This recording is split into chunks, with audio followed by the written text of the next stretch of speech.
Hello everyone, आप सभी का मेरे चैनल एजुकेशन पॉइंट पे स्वागत है। सोर्सेज ऑफ बिजनेस फाइनेंस की सीरीज को आगे बढ़ाते हुए पहले 2 पार्ट हम बना चुके हैं, जिसमें हमने फर्स्ट पार्ट में बिजनेस फाइनेंस क्या होता है, इसके सिग्निफिकेंस क्या है, नेचर क्या है, इक्विटी शेयर्स क्या होते हैं, ये हमने डिस्कस किया।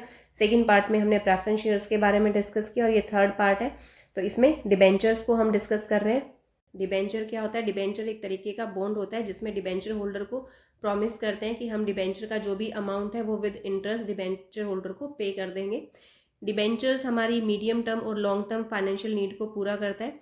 डिबेंचर्स कंपनी की एक सील के अंडर इशू किए जाते हैं, यानी कि ये एक डॉक्यूमेंट होता है जिसमें कंपनी ये एक्नॉलेज करती है कि कंपनी ने जो है वो एक लोन रिसीव किया है डिबेंचर होल्डर से और उसका पेमेंट जो है वो इन सर्टेन कंडीशंस पे किया जाएगा, यानी कि उसमें मेच्योरिटी डेट मेंशन होती है प्लस इंटरेस्ट रेट मेंशन होता है कि कितना इंटरेस्ट रेट इनके ऊपर पे किया जाएगा। अब है types of debentures. Type of debentures में सबसे पहला टाइप है bearer debenture.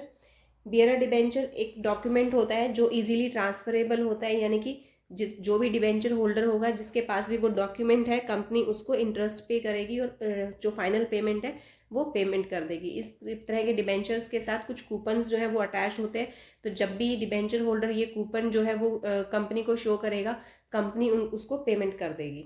Registered debentures. Registered debentures वो डिबेंचर्स होते हैं जिनका जो नेम है वो रजिस्टर किया जाता है, यानी कि कंपनी के रजिस्टर्स में इनका नेम लिखा होता है। पेमेंट ऑफ इंटरेस्ट और जो रीपेमेंट ऑफ प्रिंसिपल है ये उसी को पेमेंट की जाती है जिसका नेम रजिस्टर में मेंशन होता है। और अगर आप इसको ट्रांसफ़र करना चाहते हैं तो इसको ट्रांसफ़र करने के लिए सबसे पहले आपको कंपनी को इन्फॉर्म करना होगा, उसके बाद ही आप इसको ट्रांसफ़र कर सकते हो और कंपनी के रजिस्टर्स में आपको नेम भी चेंज करवाना होगा।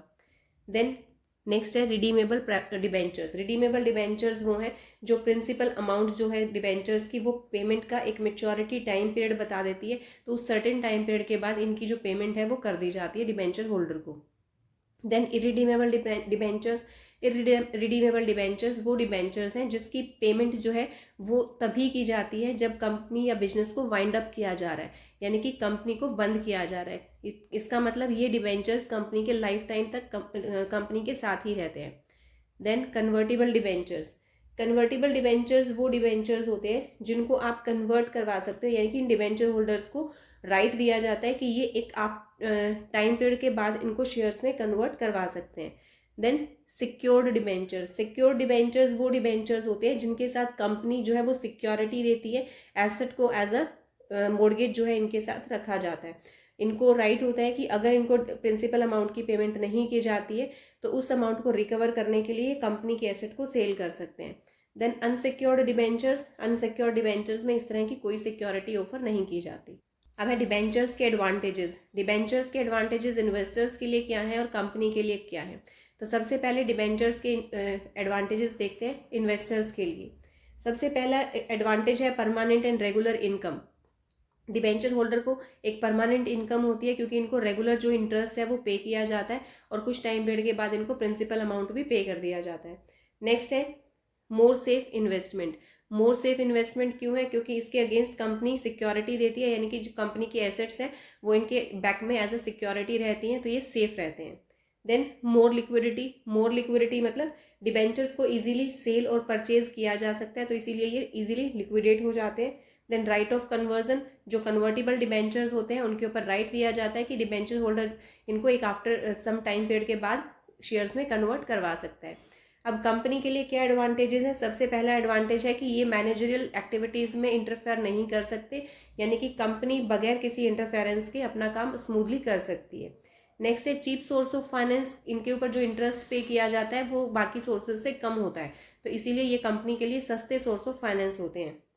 Then tax advantage. ये इसका सबसे बड़ा एडवांटेज है कंपनी को। कंपनी जितना भी इंटरेस्ट पे करती है डिबेंचर होल्डर्स को वो टैक्स फ्री होता है, तो इसमें टैक्स एडवांटेज कंपनी को मिल रहा है। Then maximum income to equity share holders. अब यहाँ पे जो डिबेंचर से हम पैसा ले रहे हैं उनको इंटरेस्ट जो है वो हम कम पे करते हैं, कम रेट होता है इंटरेस्ट का, तो इसका मतलब जो प्रॉफिट्स हैं वो शेयर्स के लिए ज़्यादा बच जाते हैं, तो इसलिए इक्विटी शेयर होल्डर्स को प्रॉफिट्स ज़्यादा बचते हैं और उनकी इनकम ज़्यादा होती है। नेक्स्ट एडवांटेज है better financial source during depression. Depression के टाइम पे जब कंपनी की ज़्यादा सेल नहीं हो रही है, बिजनेस की ज़्यादा सेल नहीं हो रही है या बिजनेस ज़्यादा प्रॉफिट्स अर्न नहीं कर पा रहा है, अगर उस टाइम पीरियड पे कंपनी प्रेफरेंस शेयर से या इक्विटी शेयर से पैसे लेने की कोशिश करेगी तो वो उनको नहीं मिलेगा, क्योंकि वो जितने भी प्रेफरेंस शेयर्स हैं या इक्विटी शेयर्स हैं इनके पीछे मॉर्गेज नहीं होती है, सिक्योरिटी नहीं होती है। तो कंपनी के बुरे समय में अगर आप डिबेंचर्स से पैसे लोगे तो इन्वेस्टर्स हैं वो इजीली आपको फंड्स प्रोवाइड कर देंगे, क्योंकि इनके बैकअप में आपने एसेट्स को एज अ सिक्योरिटी रखा हुआ है। Then flexibility in capital structure, capital structure में ये फ्लेक्सिबिलिटी लेके आते हैं। कैसे लेके आते हैं? क्योंकि डिबेंचर्स की पेमेंट जो है वो हम एक मेच्योरिटी टाइम पीरियड पे कर देते हैं। इसका मतलब जो मेच्योरिटी टाइम पीरियड है वो आपकी फंड्स की रिक्वायरमेंट के अकॉर्डिंग आप सेट कर सकते हो। अगर आपको 5 ईयर्स के लिए फंड्स की रिक्वायरमेंट है तो आप 5 ईयर्स के लिए डिबेंचर्स को इशू कर सकते हो, और उसके बाद जब आपको फंड की रिक्वायरमेंट नहीं है आफ्टर 5 ईयर्स तो इसको रिडीम कर सकते हो, इनकी पेमेंट कर सकते हो। तो इससे आपका जो कैपिटल स्ट्रक्चर है वो फ्लेक्सिबल रहेगा।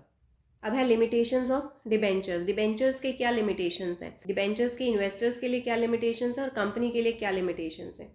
तो सबसे पहले इन्वेस्टर्स के लिए पढ़ते हैं लेस इनकम। जैसे अभी हमने पढ़ा कि जो डिबेंचर होल्डर्स हैं इनको लेस इंटरेस्ट रेट पे किया जाता है। अगर हम कंपैरिजन करें प्रेफरेंस शेयर से या इक्विटी शेयर से तो उनके ऊपर ज़्यादा डिविडेंड पे किया जाता है, तो इसीलिए इनको लेस इनकम होती है। नेक्स्ट है नो पार्टिसिपेशन इन मैनेजमेंट, इनको कोई वोटिंग राइट नहीं होता है। तो कंपनी के लिए क्या क्या लिमिटेशंस हैं? फर्स्ट लिमिटेशन है फिक्स बर्डन। फिक्स बर्डन कैसे है? आपको इनको फिक्स इंटरेस्ट रेट पे करना होता है रेगुलरली, चाहे आपके पास प्रॉफिट्स हैं या नहीं है, तो ये एक फिक्स बर्डन कंपनी के ऊपर रहेगा। Then legal action possible. Debenture holders क्योंकि सिक्योर्ड होते हैं तो डिबेंचर्स की अगर आप पेमेंट टाइम पे नहीं कर पाते हो या इंटरेस्ट की पेमेंट टाइम पे नहीं कर पाते हो तो ये कंपनी के अगेंस्ट एक्शन ले सकते हैं। Next loss of goodwill due to claim on asset. Debentures क्योंकि सिक्योर्ड होते हैं एसेट्स पे, अगर डिबेंचर्स की पेमेंट आप टाइम पे नहीं करोगे तो ये लीगल एक्शन लेंगे, तो जिससे कंपनी की जो गुडविल है उसके ऊपर भी अफेक्ट आता है। फ्लेक्सिबिलिटी लेके आते हैं। कैसे लेके आते हैं? क्योंकि डिबेंचर्स की पेमेंट जो है वो हम एक मेच्योरिटी टाइम पीरियड पे कर देते हैं। इसका मतलब जो मेच्योरिटी टाइम पीरियड है वो आपकी फंड्स की रिक्वायरमेंट के अकॉर्डिंग आप सेट कर सकते हो। अगर आपको 5 ईयर्स के लिए फंड्स की रिक्वायरमेंट है तो आप 5 ईयर्स के लिए डिबेंचर्स को इशू कर सकते हो, और उसके बाद जब आपको फंड की रिक्वायरमेंट नहीं है आफ्टर 5 ईयर्स तो इसको रिडीम कर सकते हो, इनकी पेमेंट कर सकते हो। तो इससे आपका जो कैपिटल स्ट्रक्चर है वो फ्लेक्सिबल रहेगा। अब है लिमिटेशंस ऑफ डिबेंचर्स। डिबेंचर्स के क्या लिमिटेशंस हैं, डिबेंचर्स के इन्वेस्टर्स के लिए क्या लिमिटेशंस हैं और कंपनी के लिए क्या लिमिटेशंस हैं। तो सबसे पहले इन्वेस्टर्स के लिए पढ़ते हैं लेस इनकम। जैसे अभी हमने पढ़ा कि जो डिबेंचर होल्डर्स हैं इनको लेस इंटरेस्ट रेट पे किया जाता है। अगर हम कंपैरिजन करें प्रेफरेंस शेयर से या इक्विटी शेयर से तो उनके ऊपर ज़्यादा डिविडेंड पे किया जाता है, तो इसीलिए इनको लेस इनकम होती है। नेक्स्ट है नो पार्टिसिपेशन इन मैनेजमेंट, इनको कोई वोटिंग राइट नहीं होता है। तो कंपनी के लिए क्या क्या लिमिटेशंस हैं? फर्स्ट लिमिटेशन है फिक्स बर्डन। फिक्स बर्डन कैसे है? आपको इनको फिक्स इंटरेस्ट रेट पे करना होता है रेगुलरली, चाहे आपके पास प्रॉफिट्स हैं या नहीं है, तो ये एक फिक्स बर्डन कंपनी के ऊपर रहेगा। Then legal action possible. Debenture holders क्योंकि सिक्योर्ड होते हैं तो डिबेंचर्स की अगर आप पेमेंट टाइम पे नहीं कर पाते हो या इंटरेस्ट की पेमेंट टाइम पे नहीं कर पाते हो तो ये कंपनी के अगेंस्ट एक्शन ले सकते हैं। Next thanks for watching video, और वीडियो देखने के लिए प्लीज़ वीडियो को लाइक कीजिए और चैनल को सब्सक्राइब करना ना भूलें। Thank you so much. आप टाइम पे नहीं करोगे तो ये लीगल एक्शन लेंगे, तो जिससे कंपनी की जो गुडविल है उसके ऊपर भी अफेक्ट आता है। Now what is the difference between debentures and shares, इनके बीच में क्या डिफरेंस होता है? फर्स्ट पॉइंट है relation with company. Debenture holders जो है ये कंपनी के लेंडर होते हैं या क्रेडिटर हम इनको बोल सकते हैं, ये कंपनी के क्रेडिटर्स होते हैं, जबकि जो शेयर होल्डर्स हैं वो कंपनी के ओनर्स होते हैं। तो ये फर्स्ट डिफरेंस है। सेकेंड डिफरेंस है कंसिडरेशन। डिबेंचर होल्डर्स को एज अ कंसिडरेशन इंटरेस्ट पे किया जाता है, जबकि इक्विटी शेयर्स के ऊपर डिविडेंड पे किया जाता है। नेक्स्ट है participation in management. Debenture holders जो है वो पार्टिसिपेट नहीं कर सकते, जबकि इक्विटी शेयर्स को पार्टिसिपेशन का राइट होता है, इनको वोटिंग राइट मिलता है इक्विटी शेयर्स को।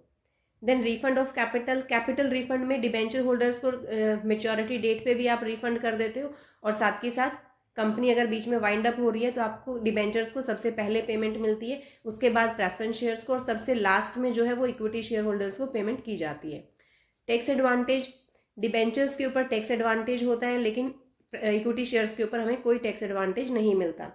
Then sequence of refund. Sequence of refund में फर्स्टली जो पेमेंट होती है वो डिबेंचर्स की होती है, सेकंड जो पेमेंट होगी वो शेयर्स पे की जाएगी। शेयर्स में भी पहले पेमेंट प्रेफरेंस शेयर्स की जाती है, इसके बाद इक्विटी शेयर्स को की जाती है। थैंक्स फॉर वॉचिंग वीडियो, और वीडियो देखने के लिए प्लीज़ वीडियो को लाइक कीजिए और चैनल को सब्सक्राइब करना ना भूलें। Thank you so much.